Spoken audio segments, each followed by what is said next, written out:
16장 1절에서 11절까지 말씀 제가 봉독하도록 하겠습니다.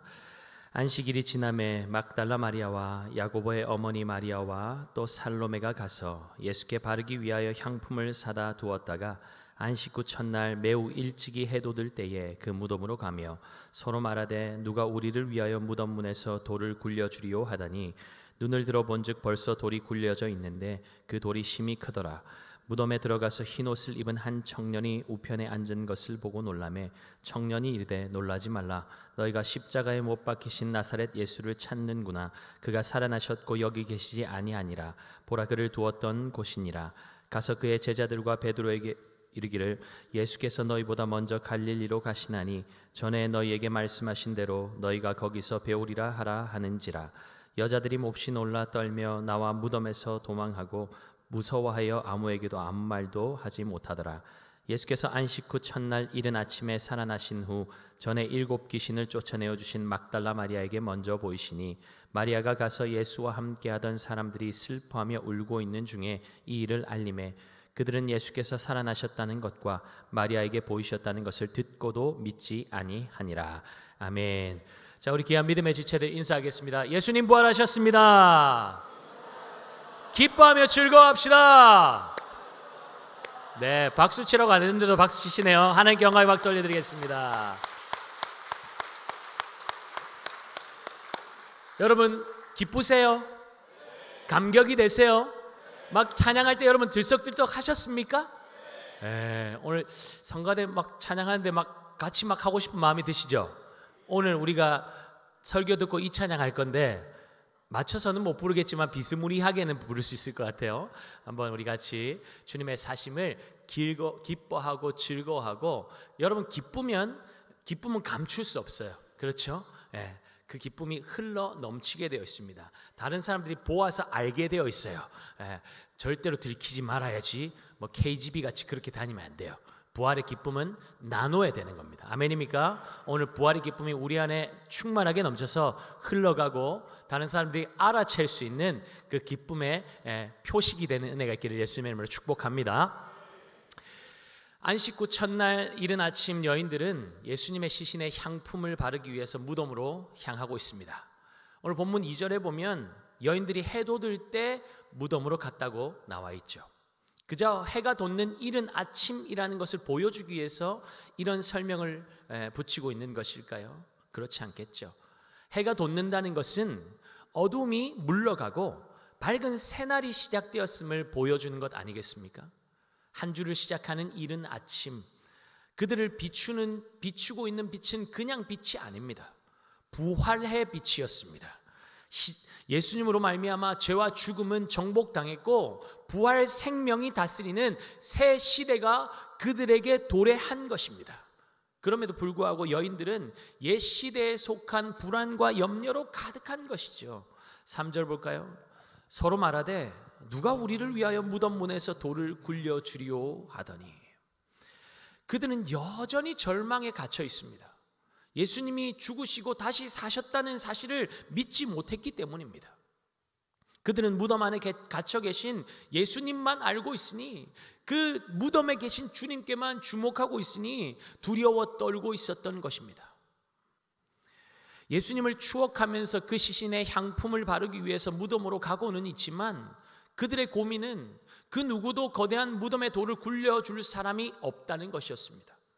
이들이 마주하고 있는 상황이 우리가 세상에서 마주하고 있는 현실과 너무나 닮아 있지 않습니까? 사람의 힘으로 감당할 수 없는 문제를 만날 때 사람들은 절망합니다. 세상에서 인간의 힘으로는 해결할 수 없는 것들이 많지만 그중 가장 인간을 두렵게 하고 절망하게 만드는 것은 죽음일 것입니다. 그래서 사람들은 막연하게 절망과 죽음을 상징하는 무덤의 돌을 굴려줄 누군가를 애타게 찾아 헤매는 것이죠. 그러나 아무리 찾고 기다려도 만날 수가 없습니다. 어떤 인간에게도 죽음을 해결할 능력은 없기 때문입니다. 죽음 앞에는 늘 실패와 끝없는 절망만이 자리 잡고 있습니다. 옛 시대에 속한 염려와 불안에 사로잡혀서 두려운 마음으로 무덤에 도착한 여인들은 놀라운 광경을 목격하게 됩니다. 무덤을 막고 있던 거대한 돌을 누군가가 이미 굴려 놓은 것입니다. 여러분, 우리에게도 이러한 일이 얼마나 많습니까? 문제가 이미 해결되었는데도 그 사실을 알지 못하고 그 문제를 부둥켜 안고 불안에 떨면서 한 걸음도 앞으로 내딛지 못할 때가 얼마나 많습니까? 이미 새로운 시대, 새로운 삶이 시작되었는데 그 사실을 알지 못하고 믿지 못하고 있으니 옛 시대에 속한 염려에 사로잡혀서 근심 걱정만 하면서 시간을 허비하면서 낭비하며 사는 것이죠. 오늘 본문에 무덤을 막았던 돌이 심히 컸다고 언급하는 이유가 무엇이겠습니까? 이 사건에 사람이 아니라 하나님의 능력이 개입했다는 것을 알려주는 것입니다.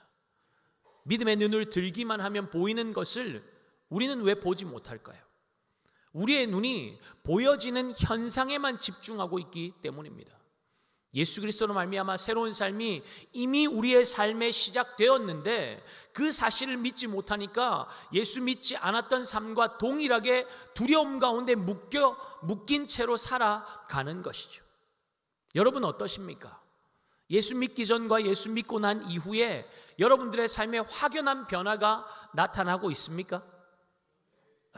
이쪽만. 아무런 기대감 없이 막연한 두려움 가운데 무덤을 찾은 여인들은 무덤 문이 열려 있는 것을 보고 놀라움을 감추지 못합니다.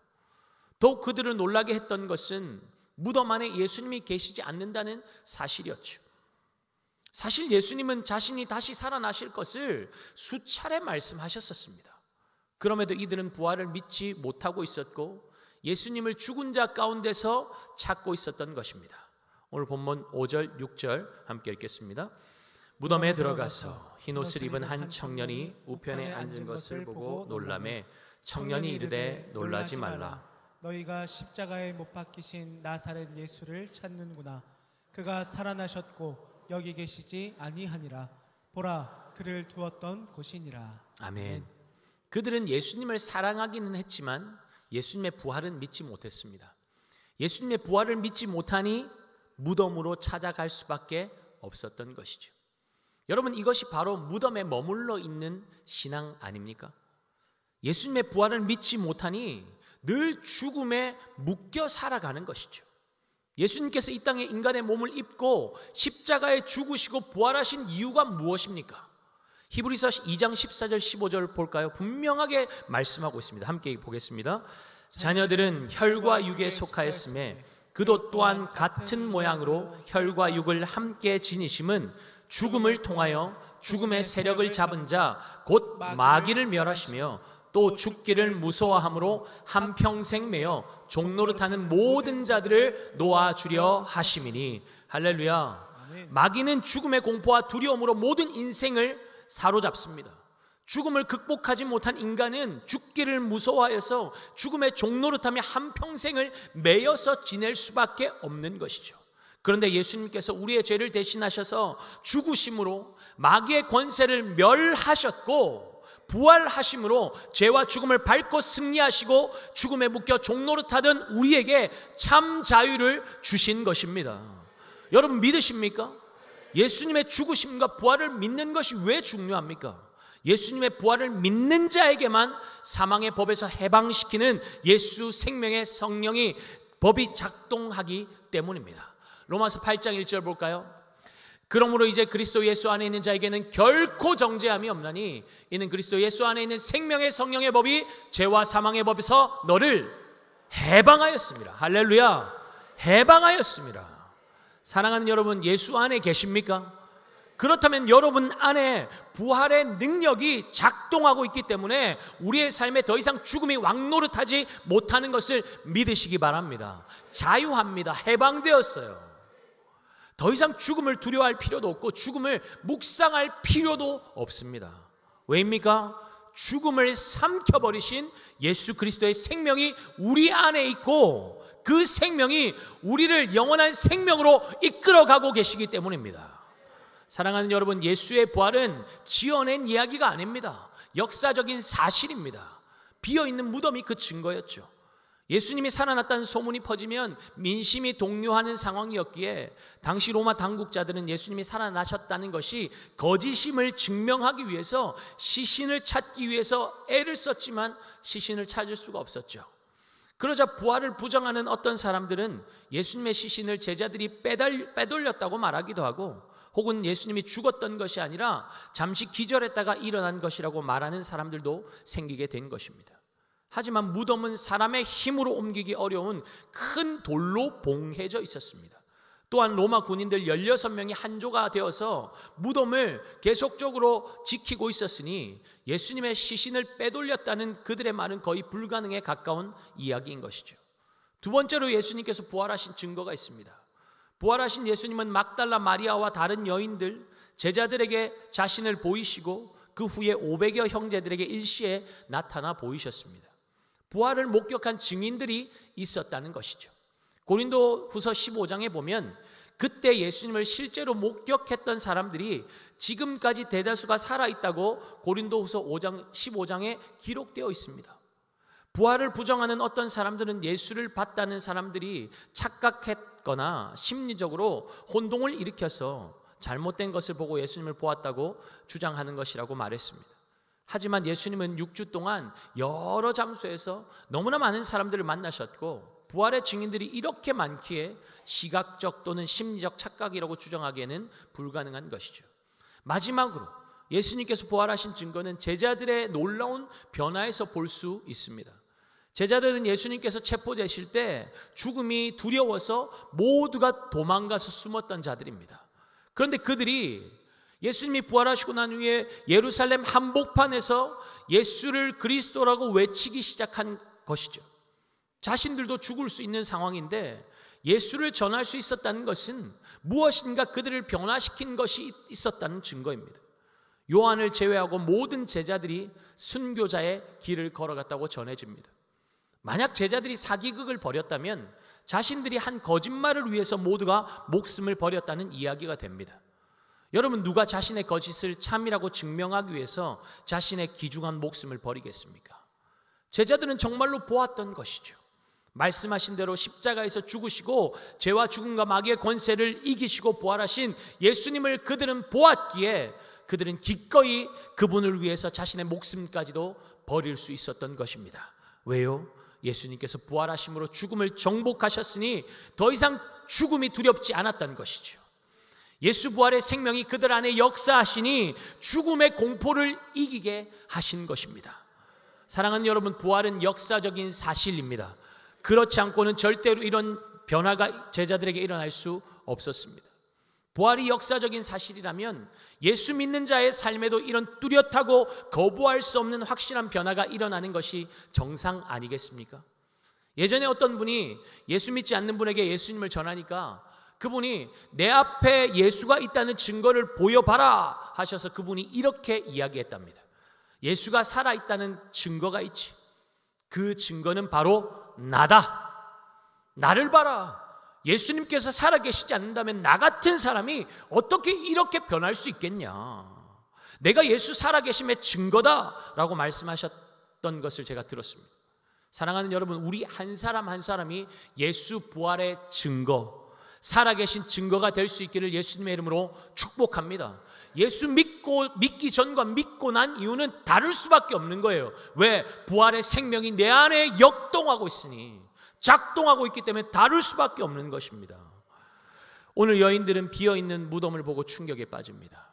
그런 그들에게 천사가 뭐라고 말하고 있습니까? 7절입니다. 가서 그의 제자들과 베드로에게 이르기를 예수께서 너희보다 먼저 갈릴리로 가시나니 전에 너희에게 말씀하신 대로 너희가 거기서 배우리라 하라 하는지라. 무덤으로 와서 두려움에 빠져 절망하고 있으니 지금 그럴 때가 아니라는 것이죠. 지금은 그런 때가 아니라는 것입니다. 무덤을 떠나서 여전히 무덤에 머물며 죽음을 묵상하고 죽음에 매여 있는 자들에게로 가서 예수 부활의 소식을 전해주라는 것입니다. 그들의 절망은 이제 기쁨으로 바뀌었습니다. 절망으로 가득한 무덤에서 생명을 발견했기 때문이죠. 당시 유대 사회에서 증인의 자격도 없었고 별 볼 일 없다고 여겼던 여성들에게 지금 이 귀한 부활의 증인의 사명이 주어진 것입니다. 여러분, 만약 부활이 역사적인 사실이 아니고 지어낸 이야기라면 이러한 중요한 이야기를 당시 증인의 자격도 없었던 여인들에게 맡기겠습니까? 그렇지 않죠. 훨씬 더 영향력 있는, 비중 있는 사람들을 사용해서 이 일을 사람들이 믿도록 만들어야 하지 않겠습니까? 그러나 하나님의 말씀은 역사적인 사실을 담고 있기에 그 사실을 있는 그대로 가감없이 담아내고 있는 것이죠. 부활하신 예수님은 자신을 막달라 마리아에게 친히 보여주십니다. 예수님을 만난 마리아가 어떻게 반응하고 있습니까? 10절 볼까요? 마리아가 가서 예수와 함께 하던 사람들이 슬퍼하며 울고 있는 중에 이 일을 알리매. 여러분 보세요. 여기서도 어떤 동사가 나오고 있습니까? 마리아가 가서. 예수님을 만나고 나니까 그의 반응이 가는 걸로 변하더라는 겁니다. 무덤에 머물러 있는 인생이 아니라 가는 인생으로 바뀐다는 거예요. 예수의 부활을 목격한 사람은 어디로 가야 합니까? 무덤이 아닙니다. 무덤 안에 있는 예수님의 시신을 묵상하며 두려워하며 슬피 울고 있는 자들에게로 가야 하는 것이죠. 왜입니까? 예수님 죽음에서 부활하셨으니 이제 두려움과 절망과 죽음은 끝났다는 것을 전해주기 위해서입니다. 여러분, 이것이 예수 부활의 십자가를 통과한 증인들의 공동체인 교회의 사명인 것입니다. 우리는 더 이상 십자가에 달려 죽으신 예수님을 추억하고 슬퍼하며 기념하지 않습니다.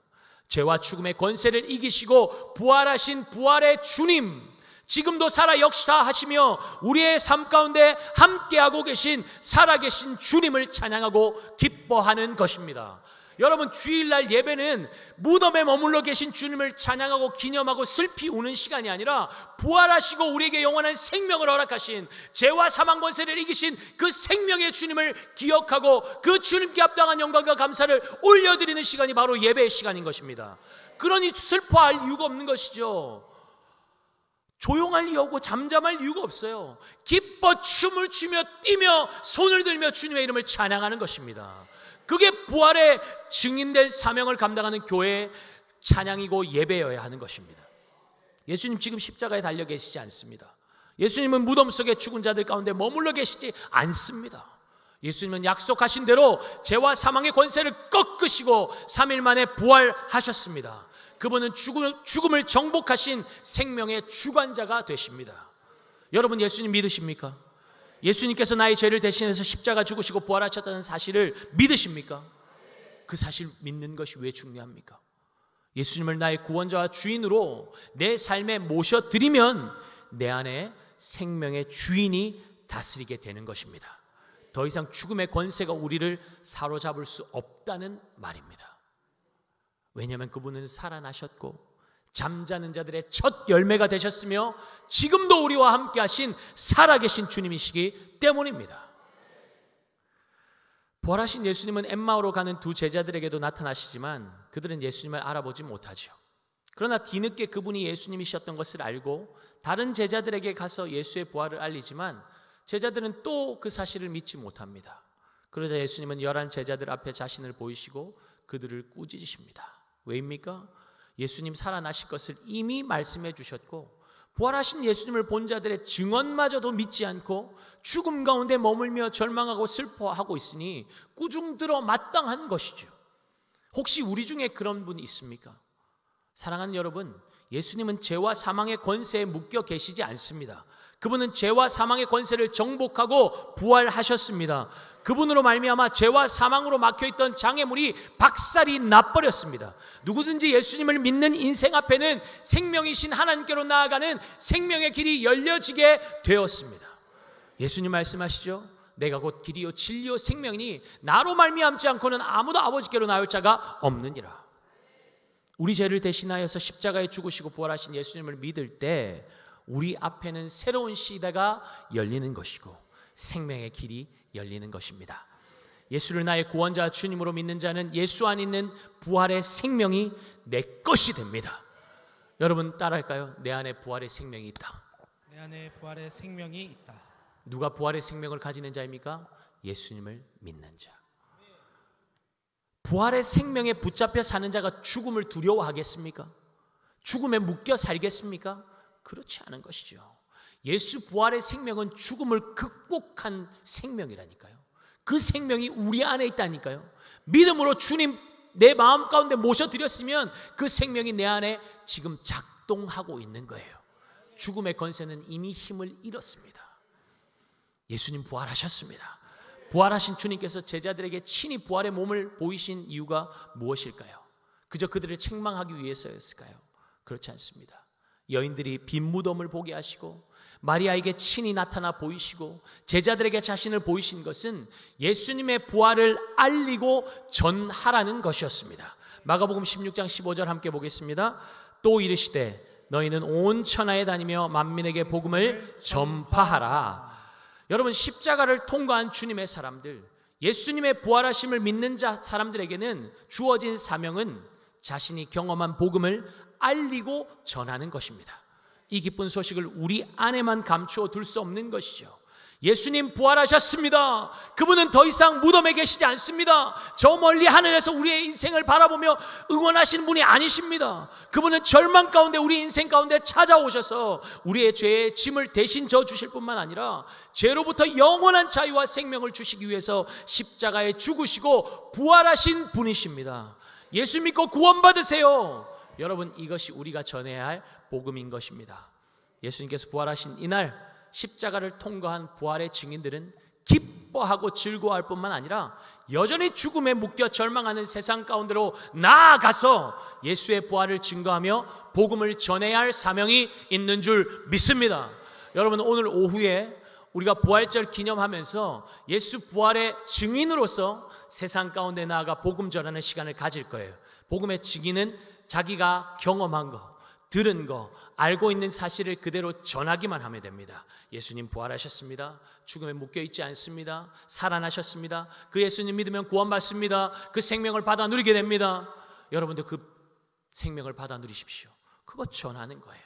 여러분은 함께 오후 예배 마치고 함께 나아가서 복음을 전할 텐데 한 사람도 이 부활의 생명을 자신 안에 감춰두지 말고 나는 할 수 없어, 다른 사람이 할 일이야, 그렇게 미루지 마시고 뒤로 물러서지 마시고 문을 박차고 밖으로 나아가서 예수의 부활의 그 생명을 나누는 귀하고 복된 사명 감당하는 우리 구명항동교회 모든 식구들 될 수 있기를 예수 그리스도의 이름으로 축복합니다. 우리 다 함께 자신